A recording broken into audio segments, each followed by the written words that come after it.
Hello students, welcome to winning online classes. आज हम लोग करने वाले हैं हिस्ट्री चैप्टर 11 और चैप्टर का नाम है रिबल्स एंड राज। तो आज हम पढ़ेंगे हाफ चैप्टर जो हम लोग लास्ट क्लास में कवर कर चुके हैं। आज हम हाफ चैप्टर जो बचे हुए उसको यहाँ पे हम बात करेंगे। तो सबसे पहले चलिए टॉपिक स्टार्ट करते हैं कि व्हाट रिबल्स वांटेड, कि जो भी उन्होंने प्रोटेस्ट किया था, विरोध किया था, रिवोल्ट हुआ था, उसके पीछे कोई ना कोई तो मोटिव होता है। आखिर जो रिबल्स थे वो क्या चाहते थे। तो मैं बता दूं कि इसमें जो भी सिपॉइज थे, सिपाही, सोल्जर, वो इतने ज़्यादा एजुकेटेड नहीं थे। जो कॉमन लोग थे वो भी इतने पढ़े लिखे नहीं थे। तो इसीलिए उनके जो विचार थे वो क्या चाहते थे एक्चुअल में कोई डॉक्यूमेंटेशन मिल नहीं पाया। और 1857 का जो रिवॉल्ट में ज़्यादातर जो डॉक्यूमेंट है वो जो ब्रिटिशर्स ऑफिसर के द्वारा लिखे गए, उनके जो सोर्सेज थे, उनके इन्फॉर्मेशन थे, इसीलिए हमें उन्हीं पे ट्रस्ट करना पड़ा, उन्हीं पे रिलाई करना पड़ा कि आखिर वो क्या चाहते थे। अब ब्रिटिश ऑफिसर उन किस तरह से इस पूरी रिवॉल्ट को देख रहे थे। लेकिन उनकी बहुत सारी जो प्रोक्लेमेशन थी, बहुत सारी जो नोटिफिकेशन थी, उसके हिसाब से हम लोगों ने पता लगाया कि क्या वो वास्तव में चाहते थे। तो चलिए स्टार्ट करते हैं। आपके लिए सबसे पहले जो नोटिफिकेशन है आजमगढ़, आप लोग एनसीईआरटी की बुक में भी देख लेना, उसमें भी दे रखा है। तो पहले एक बार हम जल्दी से 2 मिनट में समझ लेते हैं वो क्या था। तो आजमगढ़ का जो प्रोक्लेमेशन था 25 अगस्त 1857 को जारी किया गया था। उस प्रोक्लेमेशन के थ्रू बेसिकली वो सभी जो भी सेक्शन के लोग हैं उनको यूनाइट करने की बात कर रहे थे, उनको साथ लाने की बात कर रहे थे। उसमें कहा गया था कि जो ब्रिटिशर्स है उनका रूल खत्म हो चुका है, इसलिए उन पर ट्रस्ट मत करो और सभी सेक्शन के लोग एक साथ आ जाओ। इट्स अ गोल्डन अपॉर्चुनिटी, ये एक बहुत ही सुनहरा अवसर है। और अगर ये अपॉर्चुनिटी हमारे हाथों से चली गई, दोबारा ये मौका नहीं मिलेगा। जड़ से ब्रिटिशर अंपायर को ख़त्म करना है, जैसा पहले रूल था वही सिस्टम को हमें फिर से अडॉप्ट करना है। और इसमें उन्होंने हर सेक्शन के लोगों को क्या करा, इसमें शामिल करने के लिए आग्रह किया।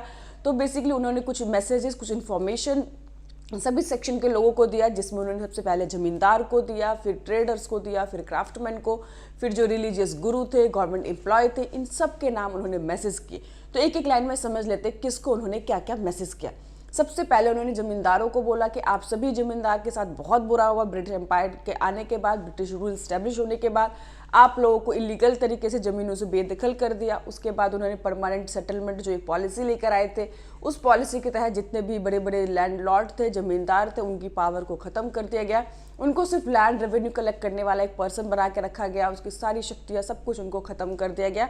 अगर आप लोग फिर से राजा का साथ दोगे और इस युद्ध में, मतलब इस रिवॉल्ट में अगर हम लोगों के साथ जुड़ जाओगे, तो फिर से वही सिस्टम स्टार्ट हो जाएगा और आपकी खोई हुई जो शक्ति है, पावर है, वापस आपको मिल जाएगा। उसके बाद उन्होंने ट्रेडर के नाम पे मैसेज किया कि ट्रेडर को बताया गया कि किस तरह से ब्रिटिश एम्पायर ने बड़े बड़े चीज़ों को, जो बिजनेस है, जो व्यापार है, उनको अपने मोनोपोली में रख रखा है, अपने कंट्रोल में रख रखा है। आपको छोटे मोटे व्यापार करने का ही परमिशन दिया गया है और आपसे इतना ज़्यादा कर वसूलते हैं। तो अगर आप फिर से वो सिस्टम स्टार्ट हो जाएगा तो आपको हर चीज़ पे, जो भी समंदर के थ्रू जो व्यापार होता है उसमें आपको बराबर का दर्जा दिया जाएगा।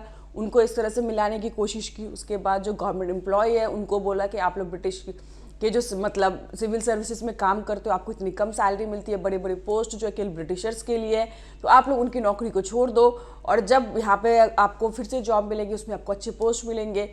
इस तरह से उनको बुलाया गया। उसके बाद जो क्राफ्टमैन थे, जो आर्टिशियन थे, आपको पता है आर्टिशियन की हालत बहुत बुरी हो गई थी। ब्रिटिशर्स के आने के बाद सभी चीज़ें उन्होंने विदेशों से मंगानी स्टार्ट कर दी थी, सभी मशीनरी से स्टार्ट कर दी थी। तो हुआ क्या था, जो आर्टिशियन थे, जो क्राफ्टमैन थे, जो कारीगर थे, उन सभी की जो हालत थी ख़राब हो गई थी, उनकी सारी जॉब चली गई थी, उनके पास काम नहीं था।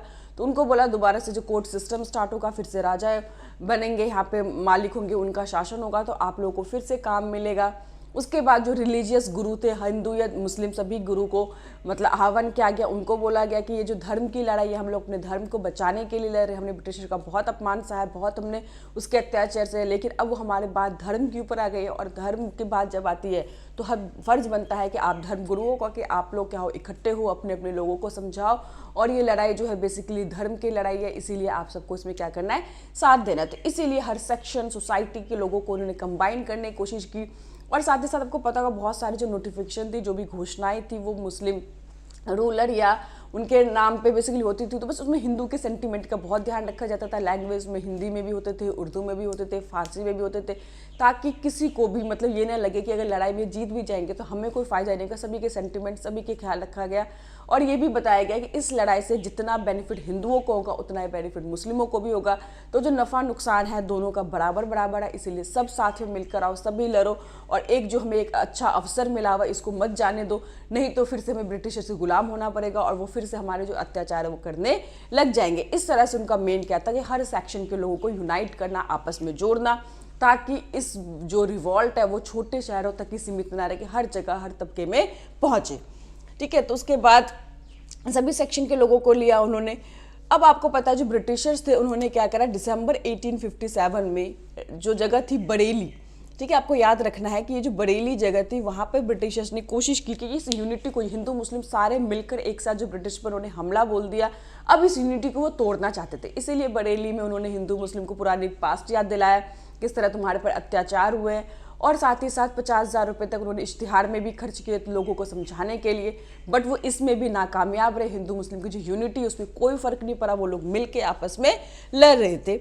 उसके बाद जो प्रोक्लेमिनेशन है उन्होंने कंप्लीट रिजेक्ट कर दिया, यानी कि ब्रिटिश रूल से जो भी चीज़ें जुड़ी हुई थी, जो भी उनके रूल थे, सभी को उन्होंने क्या कर दिया, ख़त्म कर दिया। उसकी बहुत ज़्यादा निंदा की, और जिस तरह से राजाओं को अपने एम्पायर से एनेक्स्ट कर दिया गया, जिसमें वाजिद अली शाह अपने पीछे पड़ा ही था, तो इस तरह से कोई ना कोई पॉलिसी बनाकर उनको उससे अलग कर दिया गया। कहीं पे कहा कि राजा पॉपुलर नहीं है, जबकि आपने देखा वाजिद अली शाह कितने पॉपुलर थे, कितना लोग उनको चाहते थे, उनके कारण उस अवध में कितनी ज़्यादा अनएम्प्लॉयमेंट आ गई थी, क्योंकि हर एक राजा के कोर्ट में बहुत सारे जो सिंगर होते हैं, डांसर होते हैं, कुक होते हैं, तो इन सबको क्या हो गया था, जॉब चले गए थे। वहाँ उनके जाने के बाद वहाँ के जो लैंडलॉर्ड थे, पीजन थे, आर्टिशन थे, सबकी हालत बहुत ख़राब हो गई थी। वो लोग अवध में वैसे बहुत गुस्सा थे। उसके बाद उन्होंने, अंग्रेजों ने बहुत सारी ट्रीटी साइन की, लेकिन ट्रीटी को भी फॉलो ही नहीं किया, उन्होंने कभी कोई भी एग्रीमेंट को माना ही नहीं। तो उन्होंने कहा, जो रिबेलियंस, उन्होंने कहा, कोई नेताओं ने कहा कि ब्रिटिशर्स पे ट्रस्ट नहीं किया जा सकता, वो शुरू से ही झूठ बोलने की उनकी आदत है, वो बहुत सारे एग्रीमेंट करते हैं, साइन करते हैं, बट किसी को भी मानते नहीं, इसलिए हमें उन पे क्या करना है, ट्रस्ट नहीं करना है। ठीक है, तो ये उन्होंने बेसिकली उन्होंने समझाया। उसके बाद vision of different groups, different group का मतलब है कि जो भी ब्रिटिश एम्पायर के साथ अलाई दिखे, यानी कि उस टाइम पे जो जो ब्रिटिशर्स के सपोर्ट में दिखे, उन सबको भी नुकसान पहुंचाया गया। जैसे कोई मनी लैंडर थे, कुछ साहूकार महाजन थे, तो उनके घरों को लूटा गया, वहाँ पे आग लगाया गया, उनके जो अकाउंट जहाँ पे रखे गए थे उनको जला दिया गया था, ताकि ये दिखाने के लिए वो किसी भी कंडीशन में ब्रिटिश और ब्रिटिश के जो अलाइज है अब उनको पसंद नहीं करेंगे और यहाँ पे उनका रूल चलने वाला नहीं है। अब ये धीरे धीरे आगे बढ़ते गए। मैंने बताया सिचुएशन सबसे बुरी जो थी अवध में थी। अवध में रिसेंटली वाजिद अली शाह को हटाया गया था, वहाँ का सिचुएशन बिल्कुल नया था, वहाँ पे बहुत बुरी हालत हो गई थी।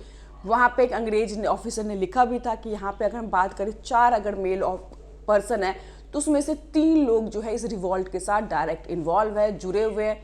और जो पूरा मसला था, आप सभी जो ब्रिटिशर्स थे वो कंट्रोल करने के लिए दिल्ली में पहुंचे। ब्रिटिश से बहुत सारे उन्होंने आर्मी बुलाई और दिल्ली को पूरी तरह से उन्होंने क्या कर लिया, दोनों साइड से उन्होंने अटैक करना स्टार्ट किया। एक कोलकाता से भी अटैक किया, एक तरह से पंजाब से भी घेरना स्टार्ट किया। अब जितने भी रिबेलियंस थे उन्हें पता था, सारे नॉर्थ इंडिया से भाग भाग कर दिल्ली को बचाने के लिए वहाँ पे इकट्ठा हो गए। काफ़ी टाइम तक दोनों तरफ से अटैक चलता रहा, इससे दोनों साइड को काफ़ी नुकसान हुआ। लेकिन अब उन्होंने अवध में, मैंने बताया कि सिचुएशन बहुत ख़राब थी। अब वो साथ ही साथ क्या चाहते थे कि अल्टरनेट एडमिनिस्ट्रेशन चलाना चाहते थे, क्योंकि युद्ध को उन्होंने अभी तक जारी रखा था ब्रिटिशर के साथ। जो उनके रिवॉल्ट थे, विद्रोह था, वॉर था, उनको उन्होंने ख़त्म नहीं किया था। तो अब वो चाहते थे कि लूटमार ना करके एक सिस्टमेटिक वे बनाया जाए, ताकि ब्रिटिश के साथ लड़ा भी जाए और देश में एक सिस्टमेटिकली काम भी चलता रहे। तो इसके लिए उन्होंने क्या किया था, आपको याद रखना है कि search for the alternative power. वो अल्टरनेटिव पावर के लिए उन्होंने क्या करा कि in the religion where the British collapse, यानी कि जहाँ जहाँ पे ब्रिटिश का जो रूल था कोलैप्स्ड हो गया था, यानी कि दिल्ली हो गया, कानपुर हो गया, अवध हो गया, इन सब जगह पे उन्होंने पैरेलल एडमिनिस्ट्रेशन चलाना स्टार्ट किया। और जैसे पुराने सिस्टम थे, कोर्ट सिस्टम थे, राजदरबार थे, वैसे लगाए, बहुत सारे उसने अपॉइंटमेंट्स किए। अब उन्होंने लैंड रेवेन्यू कलेक्ट करने के लिए उन्होंने उसके लिए सिस्टम्स बनाए, और साथ ही साथ जो ट्रूप्स हैं, जो लोग सोल्जर हैं, जो आर्मी है, जो लोग उनके लिए लड़ेंगे, उनके पेमेंट के लिए उन्होंने लैंड रेवेन्यू सेटलमेंट्स की अरेंजमेंट करी, ताकि पैसा भी आता रहे। वॉर में बहुत ज़्यादा पैसों की ज़रूरत होती है, बहुत सारे रिसोर्सेज की ज़रूरत होती है, तो इन रिसोर्सेज को कैसे पूरा किया जाए, इन सब चीज़ों के लिए वो प्लानिंग करते रहे। ठीक है, और साथ ही साथ उन्होंने जो ब्रिटिश थे, समझ में आया, ब्रिटिशर से वॉर करना छोड़ा नहीं था, और वो चाहते थे कि फिर से जब ब्रिटिशर्स आने से पहले जैसा एम्पायर था, जैसा रूल होता था देश में, फिर से वही सिस्टम, वही कल्चर फिर से देश में स्टैब्लिश हो जाए। तो इसलिए उन्होंने ये सब काम साथ साथ करते रहे। ठीक है। तो उनका जो मेन एम था, तो मैंने बताया कि जो leader went to the culture court administration, बहुत सारे अपॉइंटमेंट्स की उन्होंने, अरेंजमेंट किया किस तरह से लैंड रेवेन्यू को कलेक्ट किया जाए, ट्रूप्स जो है आर्मी है उनको पेमेंट किया जाए, और साथ ही साथ उन्होंने जो ब्रिटिशर जो फाइट था, जो भी लड़ाई थी, उसको उन्होंने कंटिन्यू रखा। ये उनका मेन एम था। अब धीरे धीरे जो ये वॉर था, प्रोटेस्ट कह लो, काफ़ी बढ़ता जा रहा था। जो ब्रिटिशर्स थे उन्होंने ब्रिटेन से आर्मी बुलाई, यहाँ पे भी उन्होंने बहुत ज़्यादा मतलब काम बड़े लेवल पे करना स्टार्ट कर दिया। सबसे पहले उन्होंने कौन से स्टेप उठाए, सभी यहाँ पे क्या लगा दिया, मार्शल लॉ लगा दिया। मार्शल लॉ के अंतर्गत क्या किया, बड़े मामले में उन्होंने क्या करे, गिरफ्तारी करना स्टार्ट कर दिया, और जो लोग डायरेक्टली जुड़े थे उनको तो अरेस्ट किया ही, इवन जो लोग पे केवल डाउट होता था, शक होता था कि ये लोग रिवॉल्ट में जुड़े हो सकते या उनको रिबेलियन को सपोर्ट कर रहे थे, उन सबको भी उन्होंने क्या कर लिया, अरेस्ट कर लिया। वहाँ पे केवल मिलिट्री कोई नहीं, जो ऑर्डिनरी ब्रिटिशर्स तो उनको भी पनिशमेंट देने का उन्होंने अधिकार दे दिया। तो आम लोगों की जो सिचुएशन थी बहुत ही ज़्यादा खराब थी। और जब वो इस प्रोटेस्ट को, इस विद्रोह को दबाने के लिए निकले, तब उन्हें समझ में आया कि ये जो लड़ाई है, ये जो विद्रोह है, केवल सैनिकों का नहीं है, ये आम लोग भी इसमें इतने ज़्यादा इन्वॉल्व हो चुके हैं। इसीलिए इनको काफ़ी टाइम लगा इसको कंट्रोल करने में। जहाँ पे भी वो जाते थे उनको आम लोगों से, ऑर्डिनरी लोगों के साथ उनका विरोध होता था, वो लोग उनको सपोर्ट नहीं करते थे, वहाँ के जमींदार उनको सपोर्ट नहीं करते थे, लोकल लोग सपोर्ट नहीं करते थे, किसान को सपोर्ट नहीं करते थे। इसीलिए इनको हालांकि सक्सेसफुल ज़्यादा टाइम तक जो रिबेलियंस है नहीं रहे, लेकिन जो इनको भी कोई खास आसानी से सिचुएशन को कंट्रोल नहीं कर पाया, उनको भी बहुत मुश्किल से सिचुएशन को कंट्रोल करना पड़ा। तो इसके पीछे रीज़न बेसिकली थे कि जो ऑर्डिनरी लोग थे वो लोग इनसे बहुत खफा हुए थे और इस रिवॉल्ट में डायरेक्टली वो इन्वॉल्व हो गए थे। ठीक है, उसके बाद उन्होंने क्या करा, जिसको भी अरेस्ट किया और जो भी इन पूरे रिवॉल्ट में उनको शामिल होने का शक हुआ या लोग जुड़े हुए थे, उनके लिए केवल और केवल एक ही सजा थी, सजाए मौत, यानी किसी केवल उनको डेथ का पनिशमेंट दिया गया। और बेसिकली ये था चीज़ें कि जो ऑर्डिनरी जो प्रोसीजर होते हैं, ऑर्डिनरी जो रूल होते हैं, सभी को सस्पेंड कर दिया गया और डायरेक्ट उनको अरेस्ट करके सीधा उनको सजाए मौत दी गई, ताकि लोगों में डर बने और आम लोग जो है धीरे धीरे इससे हटने लग जाए। तो मिलिट्री पावर उन्होंने बड़े स्केल पे यूज़ किया, बहुत बड़े स्केल पे यूज़ किया, और उन्होंने कह सकते हैं पावर का मिसयूज़ भी बहुत ज़्यादा उन्होंने बेसिकली किया। और उसके बाद जब वो अवध में गए तो अवध में देखा कि उन जो वहाँ पे जितने भी ज़मींदार हैं उनके बीच काफ़ी यूनिटी है, क्योंकि सारे जो ज़मींदार थे, ताल्लुकदार थे, काफ़ी नाराज़ थे, इनकी हालत उन्होंने बहुत बुरी कर दी थी परमानेंट सिस्टम, सेटलमेंट सिस्टम के द्वारा। तो अब उनके बीच जो प्रॉब्लम कहते हैं कि यूनिटी को तोड़ना था, कैसे इनको यूनाइट, जो इनकी यूनिटी उनको ख़त्म किया जाए। इसके लिए उन्होंने एक चाल चली, और चाल ये थी कि उन्होंने कहा कि जो भी ज़मींदार हैं उनको हम दोबारा से जो भी उनके लैंड है उनको वापस कर देंगे। ठीक है, उसके बाद जो लोग इनके साथ दिखे तो उनको क्या क्या अवार्ड दिया गया, और जो रिबल्स निकले, जो उनके विरोध में खड़े उतरे थे, उन सबको उन्होंने क्या करा, ज़मीन से हटाकर मार दिया। अंग्रेज उनके बीच में, ज़मींदारों के बीच में लड़ाई हुई और बहुत सारे ज़मींदार थे बेचारे मारे गए, कुछ भाग के नेपाल गए, तो वहाँ पे भूख कारण कुछ टाइम के बाद वो मर गए। तो इस तरह से उन्होंने डिवाइड एंड रूल की पॉलिसी अपनाई, मार्शल लॉ लगाए, बड़े लेवल पे मिलिट्री पावर का यूज़ किया उन्होंने, सभी को सब जो डेथ की पेनल्टी दी। तो बड़े लेवल पे उन्होंने इसको कंट्रोल करने के लिए पॉलिसी अपनाई, तब जाके सिचुएशन कुछ इनके हाथ में आया। तो सिचुएशन हर जगह ऐसे ही था, लेकिन अवध में मैंने बताया कि सिचुएशन बहुत ख़राब था, इसीलिए मार्च 1858 में जाके फिर से वो अवध में अपना रूल इस्टेब्लिश करने में सक्सेस हुआ है।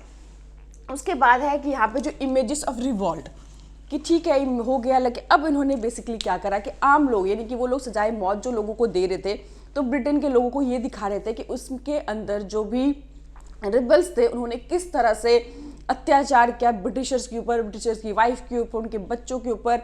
तो ये चीज़ बेसिकली वो दिखाना चाहते थे, और इसीलिए जो दिखाया उन्होंने, बहुत जो मैगजीन है, न्यूज़पेपर में ब्रिटिशर्स का डर, एंजाइटी, इनको दिखाने की कोशिश की, और उनके जो रिवॉल्ट को जो ग्लोरी तरीके से उसको उन्होंने प्रेजेंट किया, उनके वायलेंस को।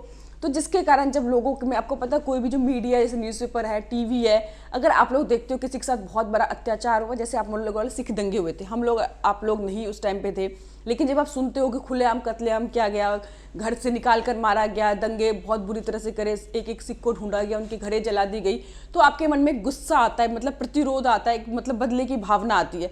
उस तरह से ब्रिटिशर्स ने, जब जो भी ऑर्डिनरी ब्रिटिशर्स थे, जब उन्होंने ये चीज़ इमेजेस देखी, ये सारे मैगजीन में उन्होंने फ़ोटो देखी, मैगजीन में उन्होंने सुना, न्यूज़पेपर में सुना, तो उन लोगों में बहुत गुस्सा आया, और वो लोग क्या चाहते, रिवेंज चाहते थे, बदला चाहते थे, मौत के बदले मौत। कि वो लोग चाहते थे कि किसी तरह से इनको पकड़ कर बहुत बड़ी सज़ा दी जाए, ताकि अब आगे कभी भी किसी भी पर्सन में ऐसी हिम्मत ना हो कि ब्रिटिशर्स के अगेंस्ट जाए, उनके बीवी बच्चों के साथ इस तरह से बुरा वो करने की सोच भी सके। ठीक है, तो इस तरह से उन्होंने बताया। तो अब आप लोग एनसीईआरटी पेज पे 308, 309, 310 और 311 ये इमेजेस बने हुए, एक बार आप लोग इसको एक बार देख लीजिएगा, आप लोग को समझ में आएगा। कुछ इमेजेस मैं 2 लाइन में बता देती हूँ। जैसे कि आप लोग देखना कि पिक्चर में रिलीफ ऑफ लखनऊ, ये 308 पेज पे होगा। रिलीफ ऑफ लखनऊ में क्या दिखाया गया है कि किस तरह से जो ब्रिटिशर्स ऑफिसर है कि उन्होंने जो भी रिवॉल्टर थे, जो रिबेलियन थे, उनको मारकर गिराया गया, फिर उनका सभी लोग स्वागत कर रहे हैं, लखनऊ को उन्होंने रिलीज़ कर लिया है, तो उनके वीरता का गुणगान कर रहे। और हमारे जो भी रिबेलियंस थे, जो भी हमारे रिवॉल्ट करने वाले जो सीपॉइज थे, उनको दिखाया गया कि ये बहुत वायलेंस थे, उन्होंने बहुत बुरा किया, उनके इमेज को बहुत ख़राब करके दिखाया गया। दूसरी पिक्चर में देखना इन मेमोरियम, जो कि बेसिकली इस रिवॉल्ट होने के 2 साल के बाद 1959 में बनाया गया। उसमें दिखाया गया कि एक लेडी है, बच्चे हैं सहमे हुए, सब लोग डरे हुए, और बैकग्राउंड में देखो दिख रखा है कि जो सोल्जर्स है, इंडियन सोल्जर, वो आ रहे हैं। तो यहाँ पे दिखाया गया किस तरह बच्चे डर में जी रहे हैं, उनको उनके इज्जत के ऊपर हमला किया जा रहा है, बच्चों को मारा जा रहा है, मारने की कोशिश किया जा रहा है। ठीक है, तीसरी पिक्चर में देखो जो कानपुर में जो मिस विलियर है, उन्होंने क्या करा है कि हथियार मतलब तलवार अपने हाथ में उठाए हुए हैं, नीचे बाइबल की बुक पढ़ी हुई है कि ईसाई जो क्रिश्चियंस हैं उनके धर्म की रक्षा करने के लिए वो फाइट कर रहे हैं। तो बेसिकली अपने लोगों को उन्होंने यहाँ पे हीरो बना के दिखाया गया, और हमारे जो सीपॉइज थे जिनके साथ इतना अत्याचार हुआ, इतना ज़्यादा उनके साथ बुरा हुआ है, उनको एक तरह से क्रूर, बहुत ज़्यादा वायलेंस और उनका गलत इमेजेस को दिखाया गया है, अब मतलब दिखाने की कोशिश की गई है। लेकिन आपको पता होगा कि ऐसा नहीं है। उसके बाद सभी लोग जो थे बहुत गुस्सा में इस इमेजेस को देखने के बाद, पिक्चर को देखने के बाद, वो चाहते थे कि इसके सजाए मौत हो। और ऐसा हुआ भी कि दया के लिए किसी के लिए कोई जगह नहीं थी। जिन जिनको पकड़ा गया, जो भी तोप थे उनके मुंह में उनको बांध के उनको मारा गया बहुत बुरी तरह से। मौत के अलावा किसी को कोई सज़ा नहीं दी गई, बहुत गंदी मौत उनको दी गई ताकि लोगों में डर हो जाए। और उसके बाद आपको पता है उस टाइम पे जो गवर्नर कैनिंग थे, ठीक है, उन्होंने कहा कि एक तरह से उस टाइम के हमें जो सिपाही हैं उनके साथ क्या थोड़ा नरमी का भाव रखना चाहिए। अगर हम उन्हें माफ़ कर देंगे या उनके साथ हम थोड़े सॉफ्ट होंगे तो वो क्या होंगे, हमारे साथ लॉयल्टी का बिहेव करेंगे और हमारा साथ देंगे, आगे से इस तरह की चीज़ें नहीं करेंगे। तो जो गवर्नर कैनिंग है उनका बहुत मजाक हो रहा, बहुत ज़्यादा ब्रिटिश पेपर में दिखाया गया कि इस तरह से नरमी का, यानी कि उस टाइम पे जो भी नरमी की बात करता या इनके साथ कोई भी अच्छी की बात करता उनका मजाक बनता, और उनका हर जगह से मतलब उनकी इमेज को मजाक बनाने की कोशिश की जाती। तो उन्होंने अपनी जो इमेजेस है, हमारे जो भी सिपाही थे, उनका उन्होंने इस तरह से दिखाया। लेकिन हम लोग हमेशा से 1857 का जो रिवॉल्ट है हमारे लिए एक बहुत ही इम्पॉर्टेंट हिस्ट्री में है, क्योंकि हम लोग इसको क्या मानते हैं, it was the first war of independence, यानी कि ये जो हमारी आज़ादी की पहली लड़ाई थी। हालांकि सक्सेस नहीं हो पाई, बट अटेम्प्ट तो किया, कोशिश तो किया कि ब्रिटिशर से लड़ने के लिए। हालांकि उसके 90 साल के बाद हमें आज़ादी मिल गई, लेकिन यहीं से लोगों में जोश आया कि हम ब्रिटिशर्स के खिलाफ खड़े हो सकते हैं। हिंदू मुस्लिम की जो यूनिटी है वो देखने को मिला। और जब 20th सेंचुरी में आपको पता होगा कि जब नेशनल मूवमेंट चल रहे थे, तो इसको एक मतलब सहारा बनाया गया कि इसको किस तरह से नेशनलिज्म की भावना देश में डाली जाए। तो इसके जो इमेजेस हैं, फोटो है, इनकी जो इवेंट्स 1857 का रिवॉल्ट, हमने इनमें जो लोग इन्वॉल्व थे हमने उसको हीरो का रूप दिया, जिसमें रानी लक्ष्मीबाई, आपको पता होगा बचपन से आप लोग पढ़ते आ रहे, सुभद्रा कुमारी चौहान का एक पोएम भी है, खूब लड़ी मर्दानी वो तो झांसी वाली रानी थी। जब भी बच्चे ये सब सुनते हैं तो उनके दिमाग में जोश आता है, बेसिकली जो नेशनलिज्म की जो भावना है वो सब दिखाने की कोशिश की गई। साथ ही साथ जो नेशनल मूवमेंट में जो इंस्पिरेशन जो है यहीं से लोगों को मिला। तो वही है कि हमारे जो मंगल पांडे, रानी की झांसी जो थी, इन सबको हमने कितने अच्छे से इमेजेस दिखाए गए हैं। तो यहाँ पे बेसिकली बताया गया है कि किस तरह से, समझ आए, कि किस तरह से हमने अपने जो भी हमारे सोल्जर थे, हमारे जो भी इसमें लड़ने वाले लोग थे, हमने उनको एक अलग ही पिक्चर दिया। लेकिन उसके ऑपोजिट ब्रिटिशर्स है, उन्होंने उनके इमेज को बहुत बुरा करके दिखाया, बहुत ज़्यादा उन्होंने दिखाया कि वायलेंस थे, बच्चे औरतों पे अत्याचार कर रहे थे। तो वो उनकी अपनी सोच थी, ठीक है। हालांकि जो फर्स्ट रिवॉल्ट है हम उसको सक्सेसफुल नहीं कह पाएंगे, क्योंकि प्रॉपर लीडरशिप नहीं मिली, पूरे ऑल ओवर इंडिया तक ये मूवमेंट पहुंच नहीं पाया, और जिसके कारण कुछ टाइम के बाद इसको दबा दिया गया। लेकिन आपको पता होगा उसके 90 ईयर्स के बाद हमको आज़ादी मिली, और आज हम लोग आज़ादी में जी रहे हैं। तो कहीं ना कहीं इन लोगों को भी क्रेडिट जाता है जिन्होंने पहला इंडिपेंडेंस का मूवमेंट स्टार्ट किया था। आई होप आप सबको समझ में आ गया होगा। तो यहीं पे हमारा चैप्टर और वीडियो दोनों खत्म होता है। अगर आप लोग कोई भी दिक्कत हो आप लोग कमेंट कीजिए, और नोट डाउनलोड करने के लिए विनिंग क्वेस्ट ऐप को डाउनलोड कर दो, वहाँ पे आपको चैप्टर वाइज प्रॉपर सारे नोट्स मिल जाएंगे। Thank you.